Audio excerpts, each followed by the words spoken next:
ଆରେ ଆରେ ଆରେ ଆରେ ଆରେ ତୁ କଣ ଏମିତି ପଛୁଆ ଚାଲୁଛୁ? ଆରେ ଆପଣ ମାନେ ଭାବୁଛନ୍ତି କି ସେ ପଛୁଆ କାହିଁକି ଚାଲୁଛି?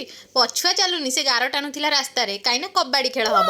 କବାଡି ଖେଳିବା ପାଇଁ ଆମ ପ୍ଲେୟର୍ସ ମାନେ ଦେଖନ୍ତୁ କେମିତି କେମିତି ସବୁ ପୋଜ ନେଇ ଠିଆ ହେଇଛନ୍ତି। ଇଏ ବି ଆମ ସାଙ୍ଗରେ ଖେଳିବେ। ଆଉ ଆଜି ହଉଛି କୁମାର ପୂର୍ଣ୍ଣିମାର ରାତି।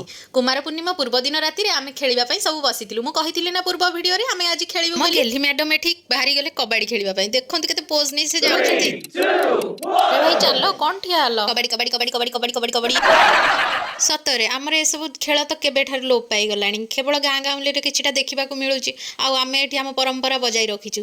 ତାପରେ ଆମ ସାଙ୍ଗରେ ସାମିଲ ହେଇଗଲେ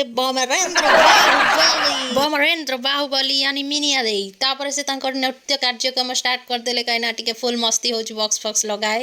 ତାପରେ ଆମେ ଏଠି ବସି ଯାଇଥିଲୁ ଗୀତ ବୋଲିବା ପାଇଁ, କୁମାର ପୂର୍ଣ୍ଣମୀ ଗୀତ। ସେ ବି ଫୋନ୍ରୁ ଦେଖି, କାହିଁକିନା ବହି ଆମ ପାଖରେ ଆଭେଲେବୁଲ୍ ନଥିଲା। ତ ଚାଲ ଶୁଣି ଦିଅନ୍ତୁ ଟିକେ।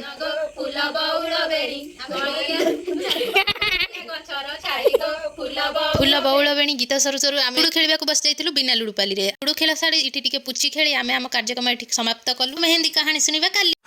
ମିନି ବ୍ଲଗ ଏଇଠି ଏଣ୍ଡ କଲି। କହିଲି ଜୟ ଜଗନ୍ନାଥ।